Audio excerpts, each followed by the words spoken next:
আসসালামু আলাইকুম everyone, welcome to জান্নাত কুকিং চ্যানেল। আজ আমি নিয়ে এসেছি একদম নতুন একটি রেসিপি, পানির ভাপে কেক রেসিপি। এত সহজে কম সময়ে কেকটি তৈরি করা যায় ভাবাই যায় না। এটি দেখতে যেমন সুন্দর, খেতেও অনেক সুস্বাদু। এই কেকটি কিভাবে তৈরি করতে হয় আসুন দেখে নিই। নিয়েছি খোসা ছাড়িয়ে 2টি ডিম,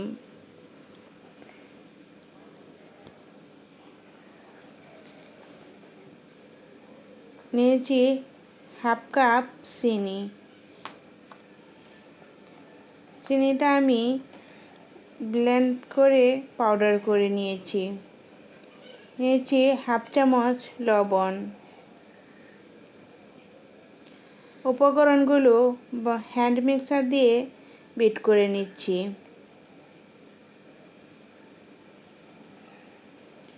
ভালো করে বিট করতে হবে যাতে চিনির দানা না থাকে। চিনির দানা থাকলে কেকটা ভালো হবে না। খুব ভালো করে বিট করে নিয়েছি। বিটটা এরকমভাবে করতে হবে যাতে একটা ফুমি ফুমি ভাব চলে আসে। এরকম না হলেও সাদাটে ভাব চলে আসে, তখনই বুঝতে হবে যে বিট করা সম্পূর্ণ হয়েছে। দিয়েছি হাফ কাপ রান্না করা সাদা তেল,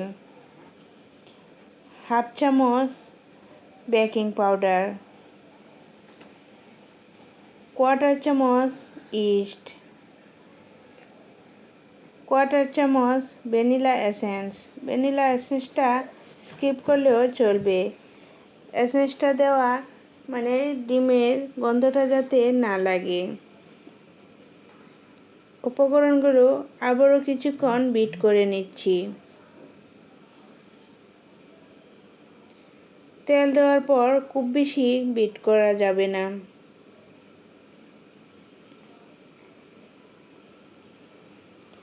এখন আমার বিট করা শেষ। এখন দিয়ে দিচ্ছি 1.5 কাপ ময়দা।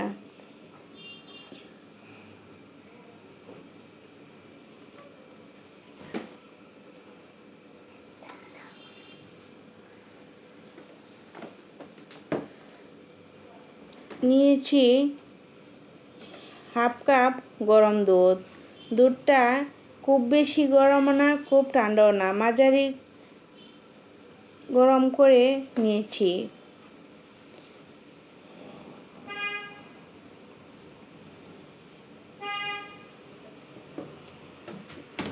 হাফ কাপ দুধ সম্পূর্ণই লেগে যাবে।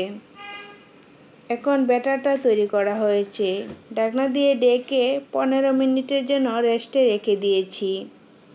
রেস্টে রেখে দেওয়ার পর আবারও চতুর্দিক থেকে ব্যাটারটা সুন্দরভাবে সাইড করে নিয়েছি। এখন যে ছাঁচে কেকটা তৈরি করব ওই ছাঁচ নিয়েছি। কিছু তেল ব্রাশ করে নিচ্ছি। হাতেও লাগানো যাবে, সমস্যা নেই। আমি হাতে তেলটা লাগিয়ে নিয়েছি। এখন উপর থেকে ব্যাটারটা ঢেলে দিচ্ছি। উপর থেকে ব্যাটারটা ঢেলে দিলে বাবলস ক্রিয়েট হবে না। ট্যাপ ট্যাপ করে কিছুক্ষণ ট্যাপ করে নিয়েছি যাতে বাবলসগুলো বের হয়ে যায়।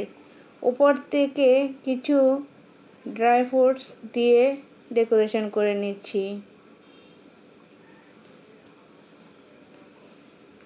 না দিলেও সমস্যা নেই।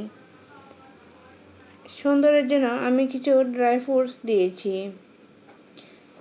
এখন কেকটা বেক করব। বেক করার জন্য নিয়েছি গরম পানি।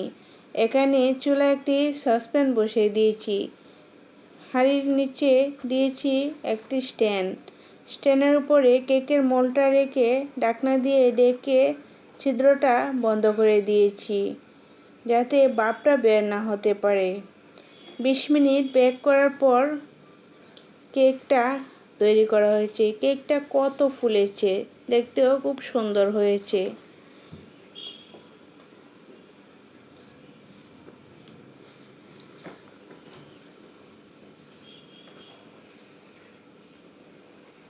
কেকটা ঠান্ডা করে নিয়েছি। এখন মোল্ড থেকে কেকটা ছাড়িয়ে নেব।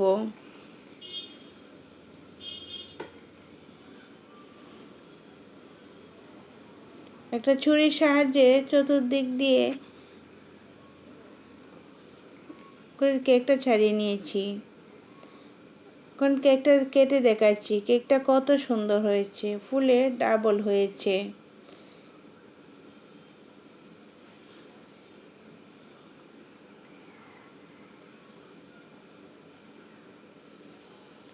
কেকটা সুন্দরভাবে কেটে নিয়েছি। আমার এই রেসিপিটা যদি ভালো লেগে থাকে প্লিজ সাবস্ক্রাইব করে নিন আমার পরবর্তী ভিডিওর নোটিফিকেশন পাওয়ার জন্য, এরকম সুন্দর সুন্দর ভিডিও পেতে। আল্লাহ হাফেজ।